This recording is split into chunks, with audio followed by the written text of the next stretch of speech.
Saudara-saudara sekalian, selamat pagi atau selamat siang bagi saudara sekalian di seluruh pelosok tanah air. Salam sehat dan sejahtera untuk kita semua. Terima kasih untuk kita bisa berjumpa lagi pada kesempatan hari ini. Tentu saja kita selalu mengetahui bahwa dalam kehidupan kita sehari-hari sering mendengar bahwa ada ruang-ruang kosong, gitu ya. Apalagi di tengah-tengah semakin padatnya penduduk ya di Indonesia, misalnya di Pulau Jawa atau di tempat-tempat di kota-kota besar, kita dituntut untuk memanfaatkan ruangan-ruangan yang ada seoptimal mungkin. Kan kalau dalam rumah, dalam tempat hunian, ya, kita sering harus menggunakan setiap ruangan itu semaksimal atau seoptimal mungkin untuk mengurangi ruang-ruang kosong yang ada. Demikian juga tentu saja kita sering mendapatkan ilustrasi apabila kita ambil sebuah tabung, kemudian kita isi bola tenis, ya cukup banyak sampai katakanlah menyentuh permukaan atas.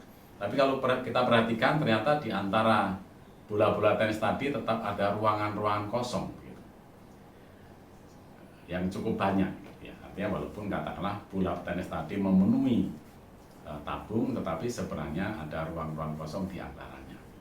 Nah, ruang-ruang kosong tadi akan semakin mengecil apabila ukuran bola yang kita masukkan dalam tabung tadi mengecil juga, gitu ya. Kita misalnya ganti dengan kelereng atau mungkin dengan butiran-butiran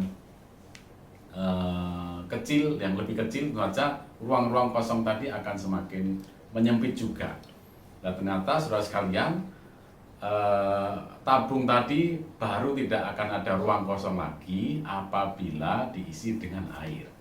Jadi ilustrasi ini menunjukkan saudara sekalian berbagai hal, ya, misalnya tadi bola tenis tetap mempertahankan bentuknya, benda padat yang kita masukkan di dalam tabung tadi, ternyata tetap menyisakan ruang-ruang kosong itu, baru bisa melebur atau menjadi satu, seperti misalnya dalam bentuk cairan atau benda cair, baru bisa memenuhi tabung tanpa ada ruang kosong di sekitarnya. Nah, ilustrasi ini bisa menggambarkan sebenarnya berbagai hal aktivitas yang kita lakukan, mungkin berhubungan dengan pekerjaan, pelayanan, organisasi, lembaga dan sebagainya, yang katakanlah mungkin bekerja menurut katakanlah mungkin tugas dan fungsinya masing-masing, ya, dan sering mempertahankan katakanlah bentuknya sendiri-sendiri. Lah, ternyata hal demikian juga menyisakan ruangan-ruangan kosong, atau paling tidak ada gap-gap di antara hal-hal yang dikerjakan oleh berbagai pihak yang berbeda, termasuk misalnya di dalam pelayanan sekalipun. Oleh sebab itu, saudara sekalian, betapa pentingnya kita mencermati hal-hal apa yang katakanlah tidak menjadi perhatian tetapi itu penting. Jadi bagaimana kita berupaya untuk mengisi ruang-ruang kosong tadi dari berbagai hal, berbagai aktivitas yang dikerjakan oleh berbagai pihak, katakanlah dengan mempertahankan bentuknya masing-masing, itu dibutuhkan atau diperlukan untuk melengkapi ruang-ruang kosong tadi agar tidak ada kekosongan atau disparitas dari yang sesungguhnya dibutuhkan.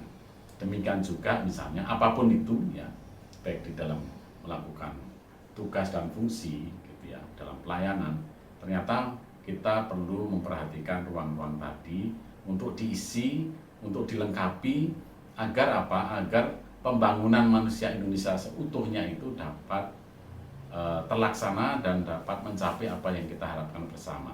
Dan itulah makna dari katakanlah bagaimana kita mengisi kemerdekaan itu.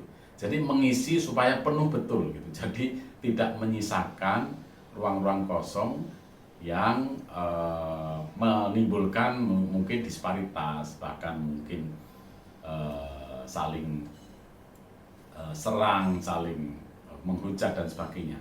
Tapi sebenarnya kita bisa saling mengisi, saling bahu-membahu, memperkecil ruang-ruang kosong tadi, kalau perlu bahkan tidak menyisakan ruang-ruang kosong tadi, oleh karena semua bisa berfungsi secara baik dan optimal untuk sama-sama membangun negeri ini yang kita cintai. Demikian saudara sekalian makna dari ruang kosong. Mudah-mudahan ini menjadi bahan perenungan dan inspirasi untuk kita membangun bangsa ini dan menjadi pelaku-pelaku untuk mengisi kemerdekaan yang sudah dicapai oleh para pendiri negara ini, dan kita berhutang budi kepada mereka. Demikian, terima kasih. Hidup dari kesaktiannya Pancasila, baru bisa maju, pembangunan bisa berjalan baik, ada damai sejahtera, ada kerukunan antara umat beragama. Butuh sesuatu yang supranatural yang menaungi setiap komponen bangsa Indonesia, baru kita itu bisa eksis, baru kita itu bisa berkembang sebagai sebuah bangsa. Demikian, Bang Bobi. Terima kasih.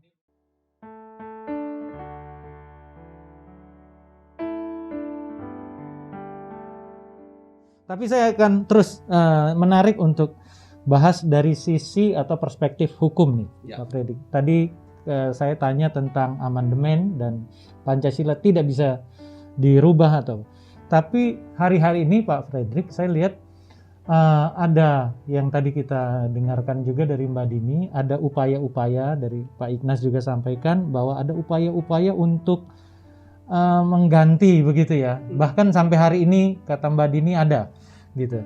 Nah, dari sisi hukum sendiri kami ingin bertanya ke Pak pengacara kita hari ini, bagaimana nih Pak dari sisi hukum untuk menghandle ini, apa sebenarnya yang sedang terjadi, realitas seperti apa sih dengan ada keinginan-keinginan dari sekelompok orang yang mereka mungkin juga sama dengan Pak Fredrik ya, belajar PMP begitu ya, waktu masa kecil atau sekolah mereka. Tetapi ketika mereka besar dan akhirnya mereka ya beranjak dewasa dan ada beberapa hal yang juga mereka dapatkan sebagai pengetahuan, dan akhirnya mereka merasa bahwa nggak puas hanya cukup Pancasila, ada hal yang lain gitu ya Pak. Nah, menurut Bapak kalau memang ini sakti, terus apakah kita nggak perlu untuk ini melakukan upaya-upaya yang terukur, katakanlah begitu, untuk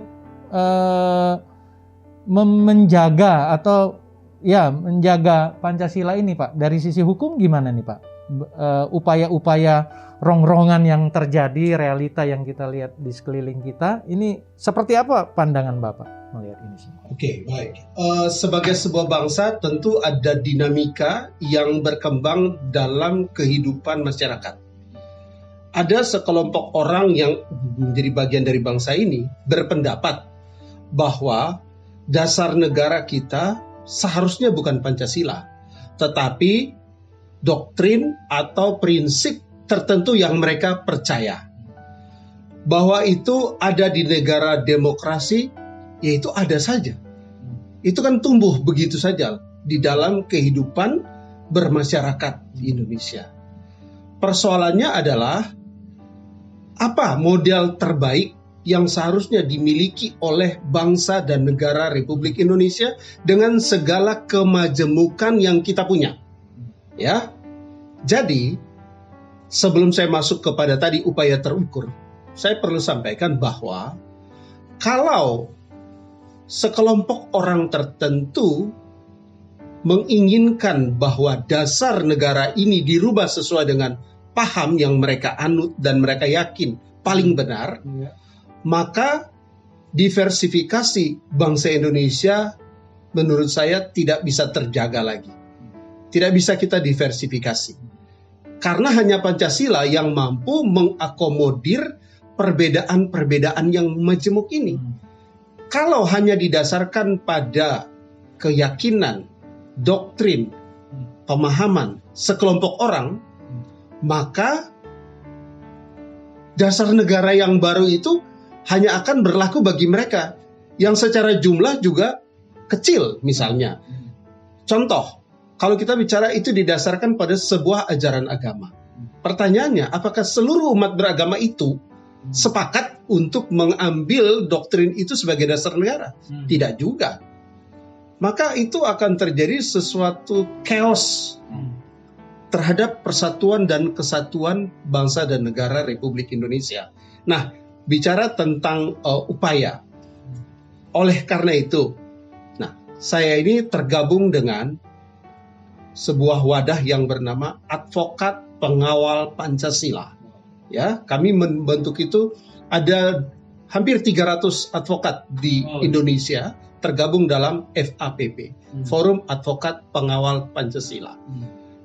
Itu bertujuan untuk menjaga dari sisi hukum agar eksistensi Pancasila sebagai dasar negara Republik Indonesia tidak tergantikan. Karena kelompok yang menginginkan diganti, mereka juga bisa berjuang dengan jalur-jalur konstitusional. Maka kita perlu mengawal ini dengan jalur konstitusional. Nah, itulah kenapa kami melakukan berbagai aktivitas, termasuk diskusi-diskusi seperti ini, mengembalikan Pancasila kepada porsi, kepada sesuatu yang menjadi pegangan buat masyarakat dan bangsa Indonesia. Itu salah satunya. Dan saya kira sampai hari ini mayoritas orang Indonesia masih percaya Pancasila saja yang bisa merekatkan semua perbedaan yang ada di bangsa kita. Kalau Pancasila diganti, bubar.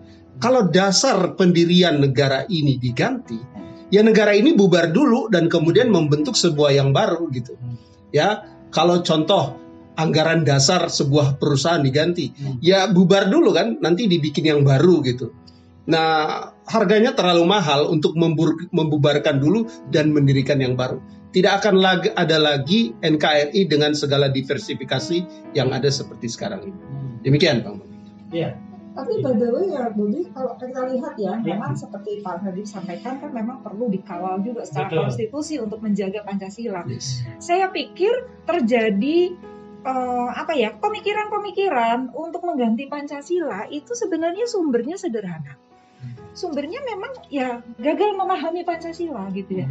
Ada misleading gitu ya. Nah, disitulah yang memang bagaimana kita mesti mengupayakan supaya Pancasila yang disepakati menjadi dasar negara secara konstitusional yang berakar dari moral-moral, adat istiadat, kebiasaan dan budaya, kearifan lokal di Indonesia ini kembali dihayati begitu loh. Karena ini menjadi nilai-nilai yang seolah-olah terlupakan gitu. Ini kan satu dasar ya.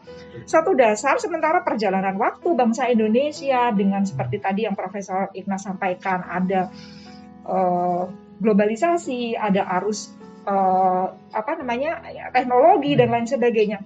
Menurut saya nih ya, kalau boleh dibilang ya, mohon maaf, kita itu ada misleading gitu ya. Ada kesalahpahaman terhadap nilai-nilai yang ya biasalah ya, kayak seperti itu ya, ibaratnya ya seperti menyetir tadi. Karena kita ini dalam perjalanannya waktu, kita tuh kadang-kadang terlupa kepada apa yang menjadi fundamental gitu. Nah, jadi bagaimana selain secara konstitusi memang itu harus dikawal, dijaga dan lain sebagainya, secara kehidupan kita bermasyarakat itu memang kita harus kembali lagi menggali nilai-nilai itu. Caranya apa? Ya, tunjukkan Indonesianya kita. Tunjukkan nilai-nilai kearifan lokal kita, tunjukkan bahwa memang Pancasila itu lahir dari di tengah-tengah kita sendiri begitu ya. Kita mesti ingat ya bahwa ketika kemanusiaan itu diabaikan gitu ya. Itu pasti kan misalnya ada yang menindas, ya kemudian pasti akan ada suara-suara yang menyuarakan untuk kemanusiaan itu. Misalnya ada persatuan yang terkoyak, otomatis juga akan ada suara-suara yang menyerukan bahwa untuk kembali lagi bersatu gitu ya. Kemudian misalnya ada ketimpangan sosial. Misalnya, nah sekarang ini perlu ya misalnya satu contoh. Kenapa kemudian ada suara-suara yang gaduh begitu ya, negeri ini gaduh dengan berbagai kepentingan. Ya karena memang kita rupanya harus kembali lagi bagaimana mewujudkan keadilan sosial bagi seluruh rakyat Indonesia. Ketika ada kaum-kaum yang terpinggirkan, ya otomatis akan ada jadi suara sumbang. Nah, hal-hal seperti itu ya yang kita mesti kaji. Dan menurut saya, ini tugas siapa ya? Tugas kita semua ya Pak. Tugas ya. Mbak Dini, saya garis bawahin tadi bahwa ini harus ditanggapin, diresponi oleh kearifan lokal. Mungkin pertanyaan saya lebih spesifik adalah tadi yang menyinggung Pak Frederick juga sampaikan, ada sekelompok orang yang ingin mengganti ideologi Pancasila. Nah, tapi di sisi lain ada kelompok orang yang mungkin jumlahnya lebih banyak nih Pak, Ibu, bahwa lebih banyak daripada orang yang ingin mengganti ini adalah kelompok yang katakanlah bukan antipati ya, tetapi semacam cuek gitu ya. Kalau kita lihat bahwa anak-anak muda atau mungkin, jadi mungkin pertanyaan saya begini, kalau kita dulu orang tua saya atau orang tua kebanyakan, misalkan ingin dalam tanda kutip meninggal gitu ya, meninggal dunia, mereka tentu akan bilang, yuk kumpulin anak-anak, kita katakanlah membagi harta warisan. Nah, apakah jumlahnya atau katakanlah itu dana, uang atau tanah atau aset-aset fasilitas yang lain. Nah, menurut Mbak Dini nih, apakah di keluarga nih, saya ingin singgung keluarga, realita di keluarga, apakah nilai-nilai Pancasila itu diwariskan secara benar gitu ya? Jangan sampai itu kelompok kecil yang menggoyangkan Pancasila, oke, itu bisa dihandle misalkan oleh seperti kelompok-kelompok advokasi pengawal Pancasila. Tetapi ada kelompok lain yang saya lihat akan lebih membahayakan ternyata, bahwa bukan mengganti Pancasila tetapi akhirnya melunturkan nilai-nilai itu dan akhirnya tidak berlaku lagi di masa-masa berikutnya, sekalipun tadi Prof. Ikhnas sampaikan ini tidak lekang oleh waktu. Nah, apa yang harus dilakukan atau menurut Mbak Dini apa yang terjadi sekarang di keluarga-keluarga? Apakah nilai-nilai Pancasila itu benar-benar sesuatu yang diwariskan secara benar, dan bagaimana katakan asimilasi atau adaptasi yang dilakukan oleh kelompok-kelompok masyarakat khususnya di keluarga-keluarga?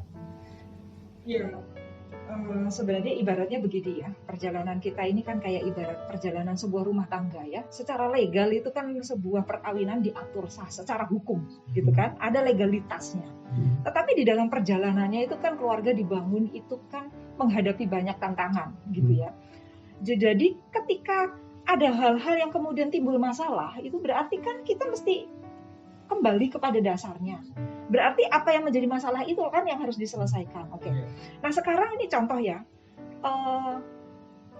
keluarga itu juga sebenarnya dalam kehidupan dewasa ini juga menjadi punya tantangan tersendiri. Satu contoh, manajemen waktu ya, di mana ibu dan ayah mesti bekerja, kesempatan dengan anak juga kurang, misalnya seperti itu ya.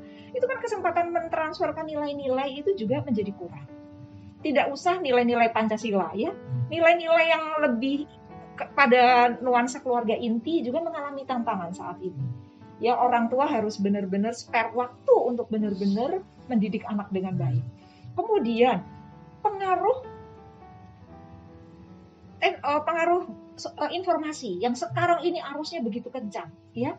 Kita contoh yang paling gampang seperti misalnya ya Bobi, anak muda sekarang kita itu lebih mengenal makanan Korea misalnya, contoh. Ya. Tetapi kita lupa gitu loh, bahwa produk-produk Korea itu di-endorse oleh apa? Oleh drama seri, di-endorse oleh kelompok musik. Untuk itu mencari, kenapa? Karena Indonesia ini besar, kita punya bonus demografi, jangan lupa, kita pasar yang besar. Kita terlena dengan itu. Kita punya apa ya? Kebaikan hati. Menerima nilai-nilai dari luar. Indonesia kan terkenal seperti itu ya, apapun diterima, kemudian dicoba dikontekstualkan ke Indonesia. Dari dulu kan kita Indonesia ini kan ada pengaruh Arab, ada pengaruh Portugis, ada pengaruh Belanda dan lain sebagainya, dan ada pengaruh India. Semuanya itu diserap dan kemudian menjadi cita rasa baru, istilahnya begitu kan ya, dalam kultur kita gitu. Nah, demikian juga saat ini gitu loh, di mana Pancasila pun kita seperti mengalami tantangan-tantangan itu. Jadi yang mesti diselesaikan kita bukan mengganti fondasinya gitu ya. Persoalannya kalau rumah tangga ada masalah itu bukan fondasinya kemudian dibatalkan, bukan. Tetapi apa yang menjadi masalah itulah yang harus diselesaikan. Jadi ini tugas siapa? Tugas kita semua. Satu contoh misalnya ya, profesi kita apa, ya kita berjuang. Seperti misalnya beliau di bidang advokasi hukum, beliau berjuang di situ. Sebagai pendidik, nah kita ini menjadi masalah begitu ya, karena pendidik kita secara survei ternyata juga ada yang tidak setia kepada Pancasila. Ini kan ada misleading. Nah ini bagaimana itu segera diselesaikan gitu. Kemudian kita sudah tahu misalnya bahwa perguruan tinggi ternyata menjadi alat doktrinisasi gitu ya, untuk paham-paham yang berlawanan dengan Pancasila. Nah masalah ini bagaimana segera dicarikan jalan keluarnya, itu masalahnya gitu ya. Jadi dasar negara itu sudah disepakati, sudah final. Jadi masalahnya apa? Oke, kelompok termarginal yang tidak terwakili itu yang berteriak, ya bagaimana keadilan sosial diwujudkan kepada mereka begitu. Jadi itunya yang diselesaikan, bukan dasarnya yang diganti, bukan fondasinya yang dirombak, tetapi interior, ibarat rumah ya, interiornya lah yang mesti diperbaiki. Apa yang sudah usang mesti diganti dan lain sebagainya. Nah itu, dan itu diterapkan juga di dalam kehidupan keluarga gitu ya, sehingga kembali lagi lah ya, penghayatan kepada nilai-nilai Pancasila itu kembali lagi sesuai, karena ini kapalnya ke arah sana. Kalau memang ada masalah sehingga tidak fokus, ya kemudinya lah yang dibenarkan, bukan dasarnya diganti. Iya, luar biasa, menarik sekali bahwa mencari akar masalahnya ya. Benar. Jadi kalau boleh dibilang, kalau kita melihat bak mandi kita kotor, jangan dihancurin baknya, tapi airnya yang diganti. Ya, kira-kira begitu ya. Ya, barangkali mungkin saya menambahkan. Ya, silakan, Pak. Tantangan kita sekarang adalah, mestinya kita sudah sepakat karena itu menjadi fondasi negara ini dan tak tergantikan. Tadi secara hukum tidak mudah untuk ini ya. Mestinya kita lakukan penguatan-penguatan ya, dalam berbagai aspek. Kemudian bagaimana menerjemahkan itu, karena generasi kan terus berganti ya. Bagaimana mendeliver ya nilai-nilai yang fundamental tadi, ya nilainya tetap gitu. Tetapi mungkin dalam katakanlah bahasa-bahasa yang lebih kontekstual. Itu menjadi tantangan tersendiri sebenarnya.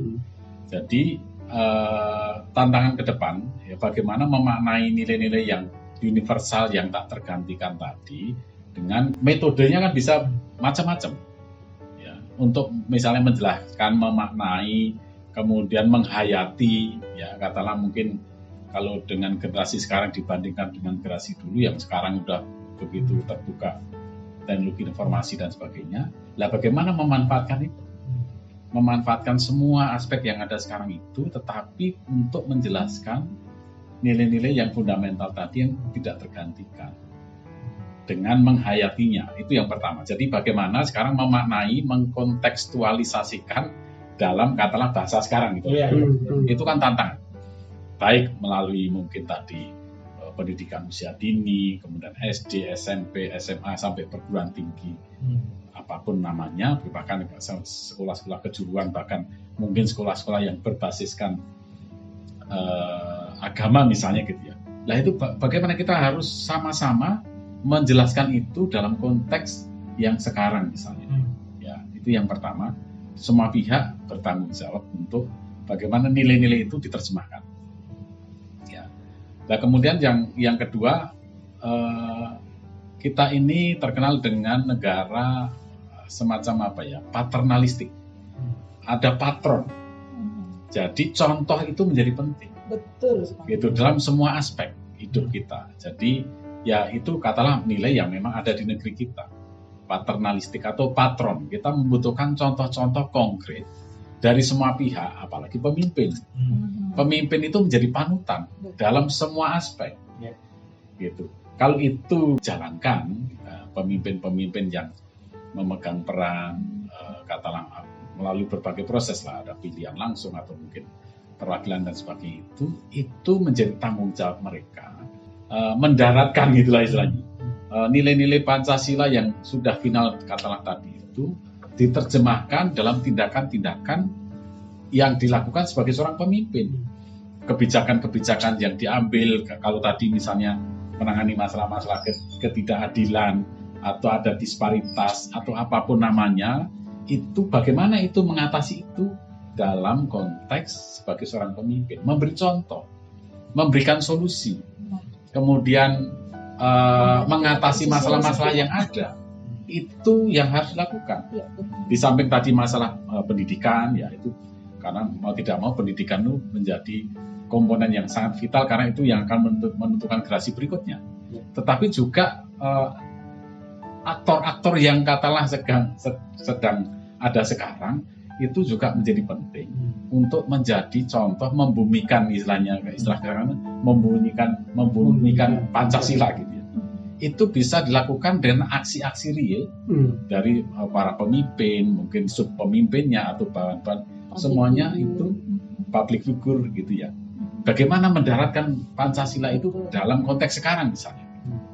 Kemudian yang ketiga, ya ini bagaimana kita menjaga dan memelihara. Harus ada upaya itu memang. Jadi kalau misalnya nilai-nilai yang bagus itu, ya ada pepatah bijak bilang, kalau kita berkumpul dengan orang-orang yang bagus, kita ikut ketularan bagus misalnya. Tetapi kalau kita misalnya orang bagus, tetapi kumpulnya orang-orang yang katakanlah tidak bagus, lambat laun tergerus juga nilai-nilai bagus tadi. Sehingga mau tidak mau harus dijaga. Kita harus memelihara, menjaga ini bersama-sama. Kita katakan ini sudah final. Kemudian ya itu tadi, dalam ya mungkin kalau dalam generasi sekarang juga perlu dijelaskan kembali. Bagaimana nilai-nilai tadi itu berdasarkan perjuangan yang sangat panjang. Itu dikontekskan dengan katakanlah zaman sekarang misalnya. Sejarah yang panjang menghasilkan nilai-nilai Pancasila yang luar biasa, katakanlah tadi sakti tadi, gitu bahkan supranatural katakanlah begitu. Nah itu harus dijelaskan bahwa ini terkristalisasi oleh karena perjuangan yang tidak sedikit telah melalui tantangan yang juga panjang banyak, harga yang mahal dan sebagainya. Itu yang harus dijelaskan dalam konteks sekarang. Di samping tadi pendidikan, kemudian faktor pemimpin, tetapi juga menjaga bahwa ini harus kita jaga, kita pelihara bersama. Praktek-praktek yang baik, contoh-contoh yang baik, mulai kita ketuhanan, kemanusiaan, persatuan, musyawarah mufakat sampai keadilan sosial tadi, itu kan praktek-praktek terbaik dari bangsa ini yang harus kita jaga. Gitu. Oke lah bahwa ada gerusan-gerusan dari berbagai tempat, tetapi kita yakini bahwa ini adalah nilai yang paling baik yang kita punyai dan mungkin tidak dipunyai oleh bangsa lain. Sehingga saya katakan tadi merupakan temuan penting bangsa ini, bahkan terpenting karena adanya Pancasila makanya Indonesia ada. Sehingga ini fundamental atau fondasi yang tak tergantikan. Istilahnya Pak Fredrik tadi, lah kalau ini fondasinya dicabut, ya runtuhlah fondasi bangunan misalnya. Kalau fondasinya sebuah bangunan nggak ada, runtuh bangunan itu. Sehingga ini ya pertama tadi masalah edukasi, kemudian kita jaga bersama-sama, kemudian ada contoh-contoh konkret dari katakanlah pemimpin-pemimpin negeri ini, siapapun dia, apapun generasinya, nilai-nilainya tetap. Sepertinya problemnya di situ deh. Kita itu kurang tokoh teladan, ya, yang memberikan teladan-teladan hal yang baik. Kemudian tampaknya kita juga harus merumuskan ini ya konsep bela negara yang baru yang dikontekstualkan kepada anak-anak muda generasi penerus dengan derasnya arus informasi yang sudah sedemikian ya ini tantangan mereka itu lebih, maksudnya mereka yang lebih muda ya, anak-anak generasi muda kita ini punya ini loh, punya apa ya, tantangan yang lebih besar daripada kita loh. Dulu kita bisa menyeleksi apa yang kita baca begitu ya. Kita bisa menyeleksi ya ini jelas buruk, ini nggak bisa. Sekarang mana bisa? Mereka harus punya filter di dalam diri mereka itu lebih bagus daripada zaman kita waktu masih sekolah misalnya begitu. Jadi artinya kita harus menolong anak-anak generasi muda ini untuk ya kita harus memfasilitasi untuk bagaimana merumuskan ulang itu konsep bela negara itu mesti bagaimana nih Pak ya gitu ya. Satu contoh misalnya ya, kalau contoh ya mayoritas berdasarkan survei gitu ya, penonton televisi kita itu sekian, misalnya begitu ya. Edukasi pada menanamkan nilai-nilai itu kepada program-program tayangan di media kita. Ada nggak? Gitu. Kita tuh selama ini kan cuman ada teriakan ketika itu yang sangat ekstrim gitu ya. Tetapi kita tidak punya guidance tertentu untuk bagaimana konten-konten acara TV itu misalnya ya dibuat untuk mengedukasi generasi muda kita gitu loh, tentang kecintaannya ke mereka kepada Indonesia, tentang jangan tunggu mereka kuliah di luar negeri tiba-tiba rindu makanan lokal homesick, baru mereka sadar oh iya ya Indonesia itu ini ya ngangenin ya. Tapi setelah di luar, tapi bagaimana sejak di sini, sejak seperti tadi Prof. Ignas sampaikan dari PAUD itu kembali kayaknya itu deh, itu kayaknya nggak ngerti itu mesti mana tuh Pak. Itu yang jelas bukan bidang hukum ya Pak. Saya ingin kembali lagi ke Pak Prof. Ignas. Ini tadi sampaikan tentang pemimpin, kata kuncinya pemimpin. Iya, keteladanan seorang pemimpin.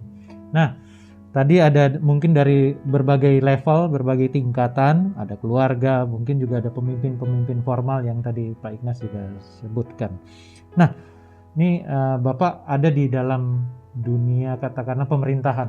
Nah, bagaimana Bapak melihat kita sebagai masyarakat atau rakyat ya begitu ya, kita tentu punya pemimpin kita adalah pemerintah kita.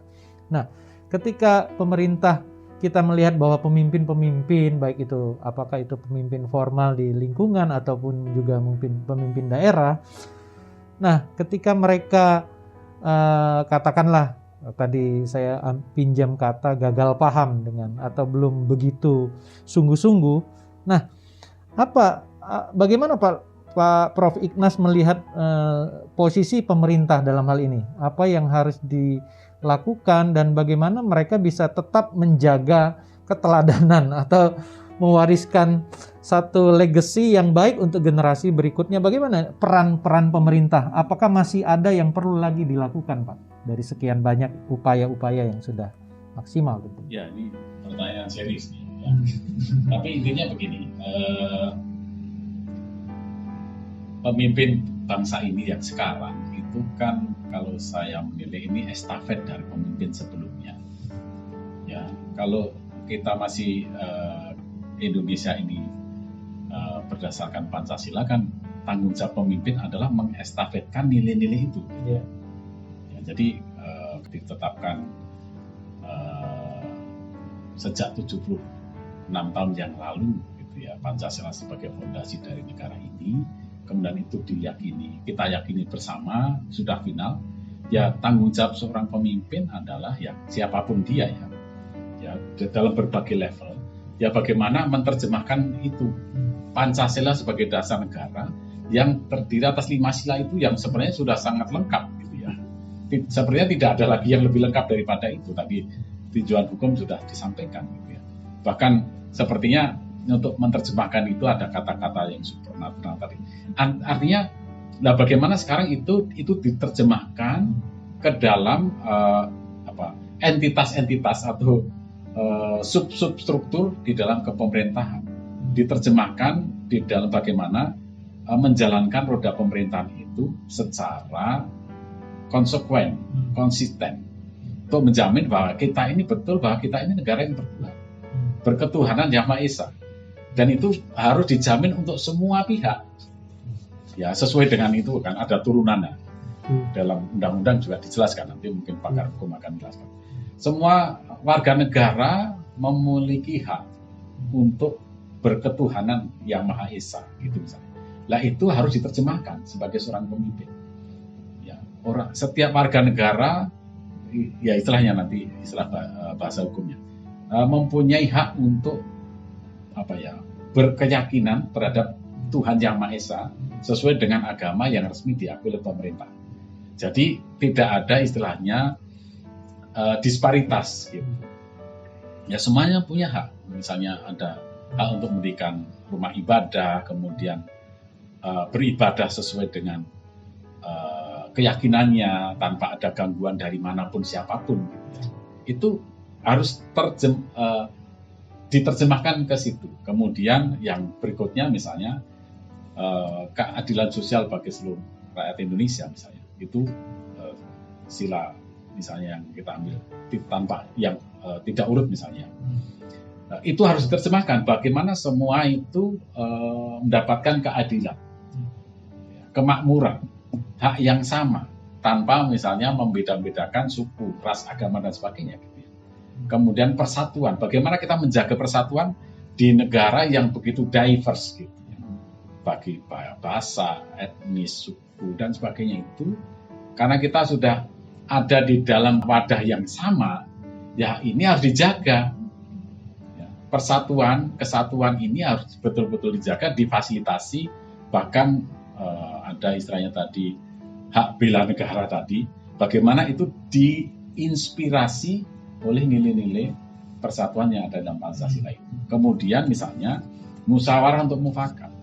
Ada aturan-aturan yang mengatur kalau misalnya memilih seorang pemimpin ada aturannya, tidak boleh menang-menangan misalnya, dengan berbagai proses yang ada. Itu juga harus dijaga, ya. Jadi ketuhanan yang Maha Esa, kemanusiaan yang adil dan beradab, kita ini manusia yang beradab, berakal budi paling tidak, untuk semua hal. Jadi itu juga harus dijaga.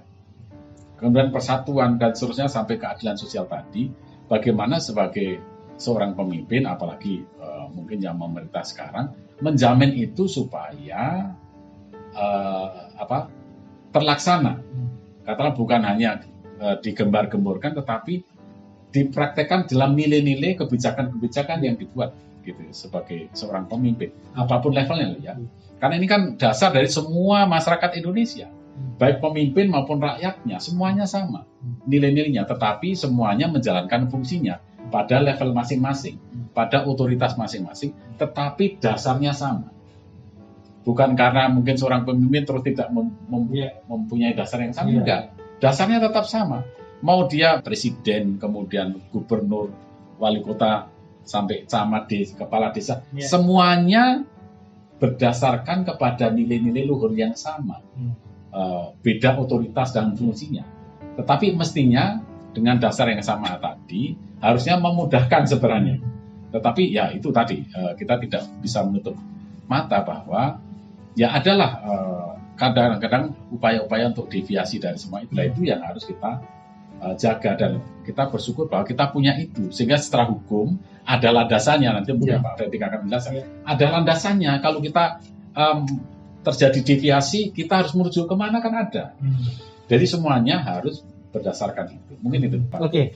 Nah, kalau begitu Pak, saya ke Pak Fredrik, ada landasan hukum. Nah, pertanyaan simpel yang ada di masyarakat, Pak. Selama ini yang banyak anggapan bahwa hukum itu tajam ke bawah tapi tumpul ke atas. Nah, kaitannya dengan pemerintah. Kalau misalkan pemerintah katakan gagal menjadi teladan begitu, atau mungkin terjadi deviasi atau degradasi dalam hal-hal tertentu, misalkan tugas-tugas yang tidak bisa terjalankan dengan baik, atau mungkin terekspresikan dalam pemimpin-pemimpin yang ada saat ini, baik itu pemimpin daerah, pemimpin-pemimpin formal begitu. Nah, langkah hukum apa yang bisa dilakukan masyarakat nih Pak? Atau seperti apa saran Pak pengacara ini untuk bagaimana kita bisa melakukan perbaikan-perbaikan gitu ya. Secara pribadi mungkin kita harus taat hukum, ya. Yudikatif akan menjaga itu. Tetapi ketika ada eksekutif atau legislatif yang melakukannya, nah bagaimana langkah-langkah yang bisa dilakukan atas itu? Baik, terima kasih. Sebelum masuk ke situ, tadi Pak Ignas sudah memberikan analogi yang sangat baik tentang bangunan. Jadi sederhananya kan rumah bangsa Indonesia ini yang di atasnya sangat majemuk, didirikan di atas pondasi yang namanya Pancasila. Itu clear banget itu. Di atas Pancasila ini berdiri semua suku, agama, ras, golongan dengan segala diversifikasinya. Kalau dasar ini diganti, seperti halnya rumah kita, pondasinya kita ganti, itu kan rumahnya hancur dulu kan? Gak mungkin kita bisa cabut pondasi, rumahnya tetap utuh, gitu ya. Nah, jadi ini kembali kepada betapa pentingnya Pancasila yang sudah terbukti 76 tahun Indonesia merdeka bisa tetap kokoh menjaga keragaman ini yang berdiri di atas rumah Pancasila ini, dasar pondasi Pancasila ini. Kalau ini diganti, didirikan dengan yang baru lagi, tentu atasnya yang di atas pondasi itu ya beda juga. Nggak mungkin bisa sediversifikasi seperti yang kita punya sekarang ini. Itu akan sangat sulit dan harus merontokkan dulu semua yang sudah established sekian 76 tahun ini. Bahasanya ambiar. Ambiar kabeh. Ya, jadi kalau itu dilakukan ambiar kabeh. Jadi ini kan sesuatu yang harus kita dalamin ya, bahwa Pancasila sebagai dasar negara sepanjang NKRI ini tetap berdiri tidak bisa digantikan. Itu harus kita sepakati dulu. Nah, mengenai hukum itu ini tajam ke bawah, tumpul ke atas. Perlu diketahui bahwa hukum adalah produk politik. Ya, dibilang bahwa Indonesia adalah hukum panglimanya, ternyata enggak juga. Politik masih lebih menjadi panglima. Karena kita mengetahui sehingga masyarakat membuat istilah-istilah seperti tadi ya. Karena orang kan melihat apa yang sesungguhnya terjadi di dalam masyarakat. Nenek Minah mencuri buah itu dihukum masuk penjara. Sementara koruptor dengan angka ratusan miliar cuman sekian tahun. Tebar pesona lagi. Nah, seperti itu. Ini kan menciderai perasaan keadilan dari masyarakat. Di dalam hal seperti ini, kembali lagi ya, pemimpin-pemimpin kita harus menjadi teladan. Karena ya betul Pak Prof tadi udah menjelaskan tentang model patronnya kita ini. Masyarakat akan bilang, ya pimpinan aja kayak gitu kok. Mereka terang-terangan gitu, kalau kita mah cuman segini aja nggak apa-apa lah. Dia korupsinya banyak banget, kalau saya korupsinya dikit ya boleh dong. Nah ini kan hal-hal yang berkembang begitu saja dalam masyarakat. Ya, dan tadi pertanyaannya langkah apa yang bisa dilakukan oleh masyarakat untuk perbaikan. Tentu kita negara hukum, langkahnya harus ada landasan hukumnya.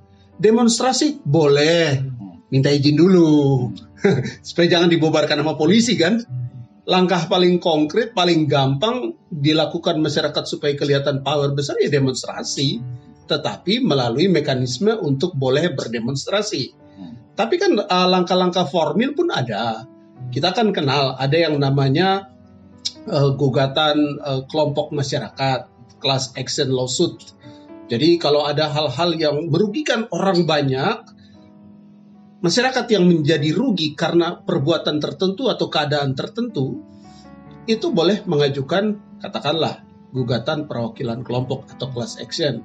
Sekarang itu sudah diatur dalam peraturan Mahkamah Agung. Ada juga sekarang namanya citizen lawsuit. Ini belum diatur dalam peraturan Mahkamah Agung. Tetapi citizen lawsuit ini terakhir ada yang menang tuh. Untuk urusan polusi udara, gubernur dan presiden digugat di PN Jakarta Pusat, kan menang tuh, belum lama ini, baru bulan lalu ini. Nah itu mereka mengajukan citizen lawsuit, gugatan masyarakat ya, gugatan warga negara terhadap penyelenggaraan pemerintah. Jadi ada mekanisme-mekanisme hukum bagi masyarakat untuk memperjuangkan apa yang dirasanya adil. Ya. Tapi di balik itu semua, kembali lagi, pemimpin bangsa dan negara ini itu teladan. Harus diisi oleh orang-orang yang takut akan Tuhan, yang baik. Supaya bisa diurus dengan baik. Takut akan Tuhan.